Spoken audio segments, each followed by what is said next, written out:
Hi friends, എല്ലാവരും സുഖമായിട്ടിരിക്കുന്നു. നമ്മളിന്ന് ചെയ്യാൻ പോകുന്നത് എളുപ്പത്തിൽ ഉരുളക്കിഴങ്ങ് മെഴുക്കുരട്ടിയാണ്. ചെയ്ത് നോക്കിയിട്ട് അഭിപ്രായങ്ങൾ പറയണം. വീഡിയോ കണ്ടു നോക്കിയാലോ. ഹായ് ഫ്രണ്ട്സ്, ഞാൻ ഇൻട്രോയിൽ പറഞ്ഞ പോലെ തന്നെ നമ്മളിന്ന് ടേസ്റ്റി ആയിട്ടുള്ള ഉരുളക്കിഴങ്ങ് മെഴുക്കുരട്ടിയാണ് ചെയ്യാൻ പോകുന്നത്. ഈ കറിയെ പറ്റി പറയുമ്പോൾ നമ്മൾ പണ്ട് സ്കൂളിൽ പഠിക്കുന്ന കാലത്തൊക്കെ സ്ഥിരമായിട്ട് ലഞ്ച് ബോക്സ് ഉണ്ടാകുന്നൊരു കറിയായിരുന്നു. അപ്പോൾ എളുപ്പത്തിൽ ഉണ്ടാക്കാൻ പറ്റുന്നതുകൊണ്ട് അമ്മമാർ സ്ഥിരമായിട്ട് ട്രൈ ചെയ്യുന്നൊരു കറിയാണെന്ന് തോന്നുന്നു. അപ്പോൾ ഈ കറി ഉണ്ടാക്കാനായിട്ട് ഞാനൊരു വലിയ ഉരുളക്കിഴങ്ങ് ചെറിയ പീസായിട്ട് കട്ട് ചെയ്ത് വെച്ചിട്ടുണ്ട്. ഇതുപോലെ കട്ട് ചെയ്ത് വെച്ചിട്ടുണ്ട്. പിന്നെ വേണ്ടത് ചെറിയൊരു സവോള ചെറുതായിട്ട് അരിഞ്ഞ് വെച്ചിട്ടുണ്ട്. പിന്നെ ഒരു ടീസ്പൂൺ മുളക് പൊടി, ഒരു 3/4 ടീസ്പൂണോളം മസാലപ്പൊടി, പിന്നെ ഒരു 1/4 ടീസ്പൂൺ മഞ്ഞൾപ്പൊടി, കുറച്ച് വറ്റൽമുളക്, ഒരു കറിവേപ്പില. ഇത്രയും സാധനങ്ങളാണ് ഞാൻ എടുത്ത് വെച്ചിരിക്കുന്നത്. അപ്പോൾ നമുക്ക് ഉണ്ടാക്കാം. പെട്ടെന്ന് ഉണ്ടാക്കിയെടുക്കാൻ പറ്റുന്നൊരു കറിയാണ്.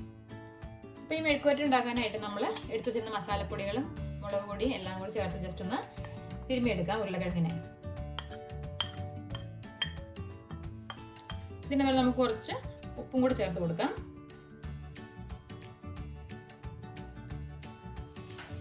എന്നിട്ട് കൈ വെച്ച് ജസ്റ്റ് ഒന്ന് മിക്സ് ചെയ്തെടുക്കാം.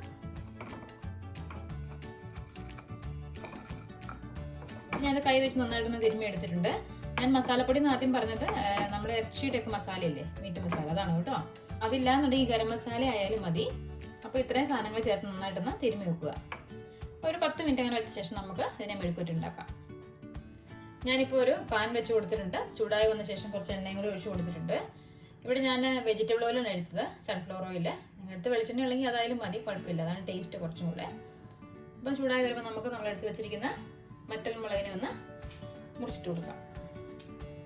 എരിവ് വേണ്ടവരെ മുളക് പൊടി കുറച്ചും കൂടെ കൂടുതൽ എടുക്കും. കാരണം ഞാനിവിടെ പിള്ളേരുള്ളത് കൊണ്ട് വളരെ കുറച്ച് മുളക് പൊടി എടുക്കുന്നുള്ളൂ.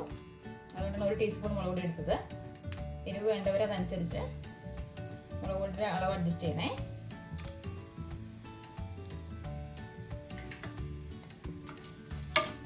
ആ മുളകൊന്ന് ജസ്റ്റ് മൂത്ത് വന്നിട്ടുണ്ട്. ഞാൻ അതിനകത്തോട് നമ്മൾ എടുത്ത് വെച്ചിരിക്കുന്ന കറിവേപ്പില ചേർത്ത് കൊടുക്കുന്നത്. കറിവേപ്പില ജസ്റ്റ് ഒന്ന് വാടിയാൽ മതി. നമുക്ക് അതിനകത്തോട് നമ്മൾ നേരത്തെ തിരുമ്മി വെച്ചിരുന്ന ആ ഉരുളക്കിഴങ്ങും കൂടെ ചേർത്ത് കൊടുക്കാം.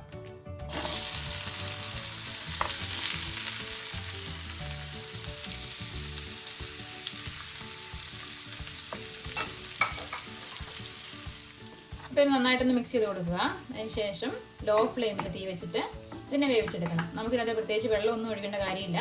നന്നായിട്ട് തീ കുറച്ച് അടച്ചു വെച്ചാൽ മതി. അപ്പോൾ നന്നായിട്ട് വെന്ത് കിട്ടിക്കോളൂ. ഇതൊന്ന് ഞാൻ അടപ്പ് വെച്ച് അടച്ചു വെക്കുന്നുണ്ടേ. നമ്മുടെ ഉരുളക്കിഴങ്ങ് എന്തായി നോക്കാം. വെള്ളമുണ്ട്, ഇപ്പോഴും കുക്കായി വരുന്നതേ ഉള്ളൂ. ജസ്റ്റ് ഒന്ന് ഇളക്കി കൊടുക്കുക ഇടയ്ക്ക്. ഇപ്പോൾ അടിക്കൊന്നും പിടിച്ചിട്ടുള്ളത് കണ്ടോ. കുറച്ച് നേരം കൂടെ ഒന്ന് മൂടി വെക്കാവേ. ഞാനിപ്പോൾ ഇത് ലോ ഫ്ലെയിമിലാണ് വെച്ചിരിക്കുന്നത്. നമ്മുടെ സ്റ്റൗവിൻ്റെ ഫ്ലെയിം അനുസരിച്ച് അതിൻ്റെ തീ അഡ്ജസ്റ്റ് ചെയ്യണേ, അല്ലെങ്കിൽ നമുക്ക് പെട്ടെന്ന് കരിഞ്ഞു പോകും. അപ്പോൾ നമ്മുടെ ഉരുളക്കിഴങ്ങ് മെഴുക്കുവരട്ടി നന്നായിട്ട് വെന്ത് വന്നിട്ടുണ്ട്. ഒരു സ്പൂൺ വെച്ചിട്ട് ജസ്റ്റ് ഇങ്ങനെ കട്ട് ചെയ്ത് നോക്കുക. നന്നായിട്ട് ഉണ്ടോ വെന്തിട്ടുണ്ട്. നിങ്ങൾക്ക് ജസ്റ്റ് ഒന്ന് കടിച്ച് നോക്കിയാലും മതി കേട്ടോ, കറക്റ്റായിട്ട് അറിയാൻ പറ്റുമേ. അതുപോലെ ഇത് പെട്ടെന്ന് നമുക്ക് ചോറിനൊക്കെ ഉണ്ടാക്കാൻ പറ്റുന്ന കറിയാണ്. എളുപ്പത്തിൽ അധികം ഇൻഗ്രീഡിയൻസ് ഒന്നും വേണ്ട കറിയാണ്. വെള്ളം ഒന്നും ചേർത്തിട്ടില്ല. വെള്ളം ചേർത്ത് കഴിഞ്ഞാൽ പിന്നെ കറിയുടെ ഒരു ടേസ്റ്റ് അങ്ങ് മാറുന്നുണ്ട്. വെള്ളം ഒന്നും ചേർക്കാതെ നന്നായിട്ട് ഇങ്ങനെ വെന്ത് കിട്ടും.